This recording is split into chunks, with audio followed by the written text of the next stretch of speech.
In 1956, William Holden came to Kenya on a hunting safari with two friends. They wound up buying an upcountry inn and creating the Mount Kenya Safari Club. Over the years, Bill saw the wildlife of his beloved Kenya diminishing in numbers, and he moved to establish a game ranch for the preservation of the species he once hunted. His work will be carried on by the foundation in his name, by its donors, and by me, Stefanie Powers. It's one of those things where one has to experience it in order to understand it. Words fail you, in other words. That old saying, words fail me, when I try to describe what the feeling of being here and in our particular case, involved with conservation and wildlife. It's just something that has to be experienced.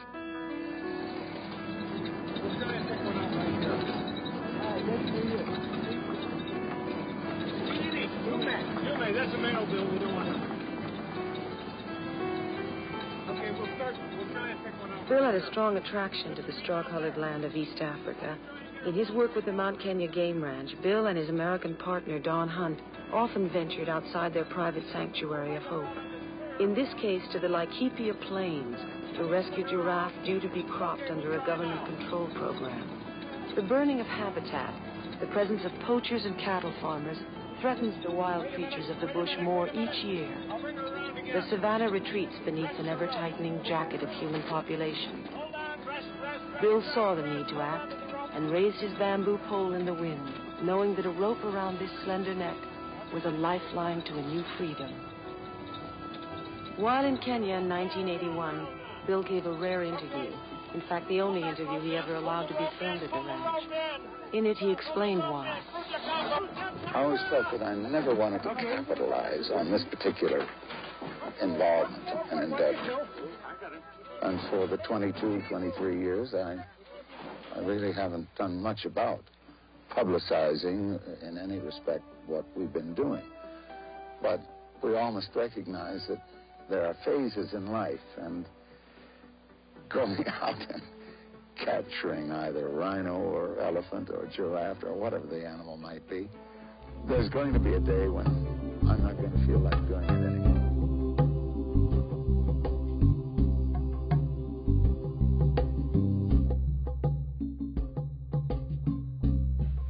My name is Stefanie Powers, and I'm the founder and president of the William Holden Wildlife Foundation. This is our education center in Kenya. Won't you come in? I'd love to show you around. This place is very personal to me because in many ways it's a living memorial to Bill. It certainly is recognition for the visionary conservation work Bill was doing at a time when, number one, he was one of the biggest movie stars in the world, and the word conservation wasn't even in most people's vocabulary. In the 9 years that we were a couple, Bill imbued me with the same passion he had for Kenya, for the wildlife, for the people, for the natural environment. And so it was a fitting memorial to him that we should build this education center and create a 501c3 public charity in the United States in his name. There's something else I want you to know. I may be the president of the foundation, but I do not receive a salary. Quite to the contrary. Not only do I not receive a salary, nobody pays for my car, for my airline ticket, for anything. Not a cent out of the donor money goes for any of my expenses. In fact, I pay out of my pocket for all the overhead costs in the United States so that I can look into the faces of our donors and say to them with 100% sincerity that all the money they give me, 100% of it, comes here to the work that they gave it for. Bill always wanted to build an education center where local people of all ages could come to learn about the importance of preserving Kenya's precious and World Heritage biodiversity. Hello there. My name is David McConnell, and I'm the administrator of the William Holden Wildlife Foundation, this education center. I've derived a great deal of satisfaction out of seeing the volume of students which we've been able to teach here, and at one time we were getting close to 12,000 students a year, but we realized that that was probably the wrong way to go. We needed to have fewer students who would be able to concentrate more on what we were teaching them. And so now we limit our day groups to 60, and of course our camping groups are limited to 40. Hello there, my name is Michael Nganga. I'm the education coordinator, and this is one of our dormitories where our students sleep. We'd like them to have a natural outdoor experience, and therefore computers, mobile phones, radios are not allowed at the education center. We'd like our visitors to listen to the nature's music. I was born and brought up in a rural village. My parents were farmers, and wild animals used to invade our farms. And every morning we'd get out, set up snares, and we used to kill these animals using snares because we did not even know that killing them was a problem. After I visited this education center, my whole life changed. I decided to join the scouting movement because at that time scouts were known to be protecting the wild animals at that time. I gained a lot of interest in conservation, and that led me do a degree course in wildlife conservation so that I can get a chance to conserve the animals or the wild animals that people were killing. I always dreamt of coming back to this education center as a lecturer, and for the time that I've been here, I have been able to educate more than 100,000 visitors on the importance of wildlife conservation. My name is Samuel Njuki, and I first came to the William Holden Wildlife Education Center as a student back when I was in high school, and that visit changed my life since I ended up taking a course in wildlife management. And I also came back as an intern when still a student at the university, and after I cleared my internship, I was given a chance to work here as a lecturer. And working here as a lecturer has been great, though we have always had challenges in keeping up with technology. But now we've been presented with a great opportunity, which is the smart board. This is a state-of-the-art interactive teaching device. With this technology, we are able to enhance our lectures and stimulate the imagination of our students. You might say, what in the world are llamas doing in Africa, and why? Well, these llamas are the children of the original 4 llamas that were a gift to us from the family of our vice chairman. They were in the business of exporting llamas and alpacas to clients all over the world. And they had 4 of them that were on their way to Europe when a client decided that he wanted to change his mind. So they wound up with us, and they form one of the greatest lessons in biodiversity. Because if you look at those faces, you can absolutely see that they are part of the genus of camels. Llamas, alpacas, vicuñas, and guanacos are in effect the camels of the Andes. Here you go. This is another of our cooking aids. It's a parabolic solar heater, solar cooker. You can cook in it, you can boil water, and it's all done with the sun's rays. It'll boil a kettle in good sunlight in about 15 minutes. All the groups are required to bring their own food, but we offer them the opportunity to cook it sustainably by using our energy-saving jiko, which are called berry leaf cookers. They're simple to work with. This is where you place your firewood, and 6 pieces of this are able to boil 50 liters of water. We also have another way of cooking, and we have a burner connected from our biogas digester to here, and our students use it for cooking. And I'd like to show you where we make the biogas.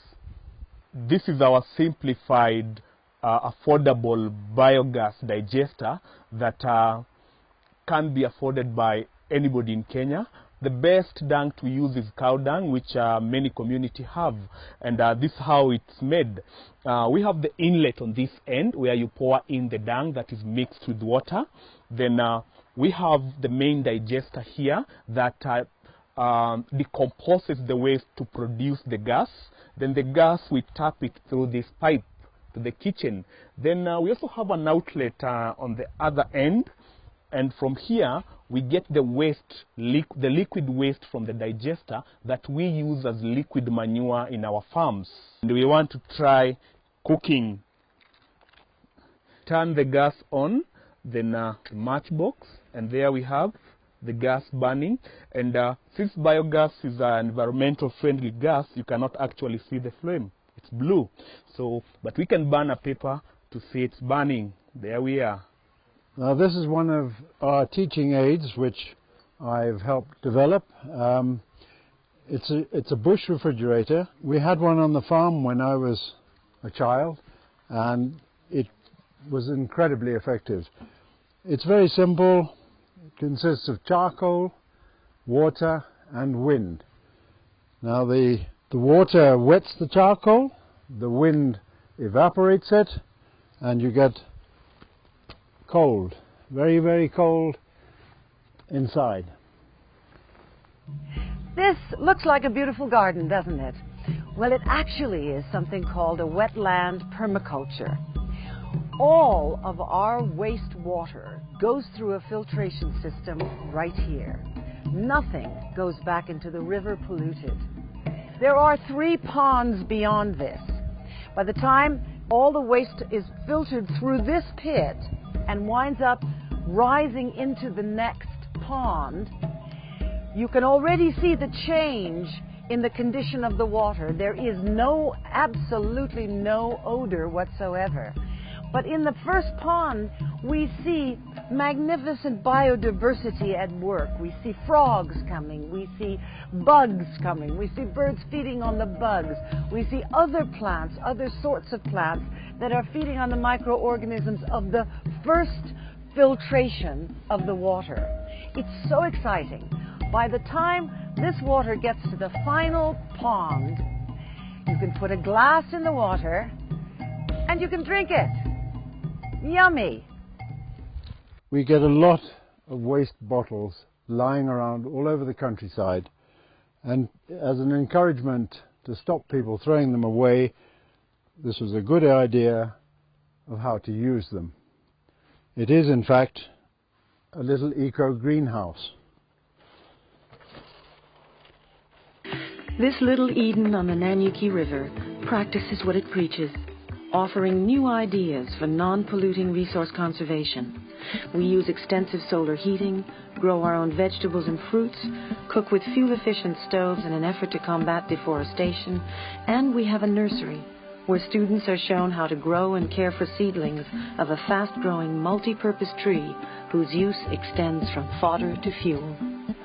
In our library and classroom, groups have a chance to see books that take them not only into the bush beyond the garden fence, but also into the wildlife of other countries, underlining the delicate connection between environments thousands of miles away from their own. Best of all is to see the response in the children themselves, the way the light of knowledge plays on their excited eyes.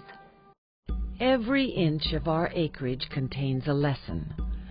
Our curricula is appropriately designed for each group: young, adult, day visitor, or overnight campers. And we emphasize how to use nature's gifts in a sustainable way, including alternative fuel sources to prevent the loss of habitat for humans as well as wildlife. The highlight of all visits to the Education Center is a trip to the animal orphanage at the Mount Kenya Wildlife Conservancy. The animal orphanage was established almost immediately when the game ranch was formed. It wasn't necessarily called an orphanage, but it certainly was a place where orphaned animals and animals that were ill or injured came to be treated. And it's obviously evolved beautifully since then. Oh, you, look at you. This is the only place in Africa where you can have such intimate contact with the highly endangered East African bongo. I'm standing in front of one of our rural libraries at a village called Wadi-Tuga on the Laikipia Plains. These people were living in the front lines of the animal-human conflict with wildlife. And so we thought it was absolutely essential that we should start a rural program to try and raise the level of education so that they could understand some of the things we were talking about biodiversity, about sustainability, about why it's important to only cut certain kinds of trees. And we built this library. Come, let's take a look at it. The success of a library like this is completely dependent on the proper use and the dedication of the faculty of the school. We have been blessed in all of our rural schools to have the most extraordinary librarians, wonderful faculty who not only use this, they appreciate it and they maintain it for many, many generations to come. This is a little story I always find amusing. When we first began this program, I was in New York and I went to Rand McNally to buy maps and charts and all, and I came across this inflatable globe. And I didn't know how it was going to go over here, but I brought many of them out here, and I used to go to the schools and blow this thing up and throw it around and say, "Where are you? This is where I come from." And suddenly put on a light for an awful lot of people to be able to understand why somebody who lived over here could be concerned about all the things that happened all the way over here. The planet is a very small thing, and if we don't take care of it, we won't have it. As I mentioned, one of the purposes of building these rural libraries was to help raise the standard of education in the school so that they would understand the lessons that we were bringing them about conservation, wildlife, biodiversity. But what we never imagined was that Wadi-Tuga would use this library to raise the standards, the scholarship standards, and go absolutely through the roof. And suddenly they were winning all of these fabulous scholastic awards. But all of this would only have been possible, as I said, with this remarkable faculty. My name is Catherine Washira from Astoka Primary School, in charge of the kitchen. In the previous school I was in, there was no kitchen like this one. We used to cook under trees in that primitive way. They were not sanitary. In other words, I can say it is helping us to preserve the environment. We had a kitchen that was made of wood, full of smoke everywhere, and even the cook herself would find it difficult to get the real cooking.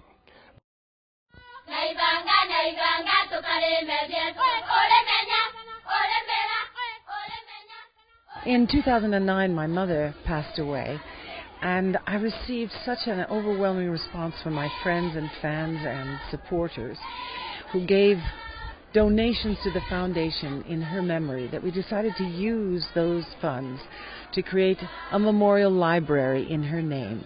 And where better to bring that memorial library than to Gwara School and put it in the hands of my good friend Anne Muriuki, who I knew would regard it with a special sentiment.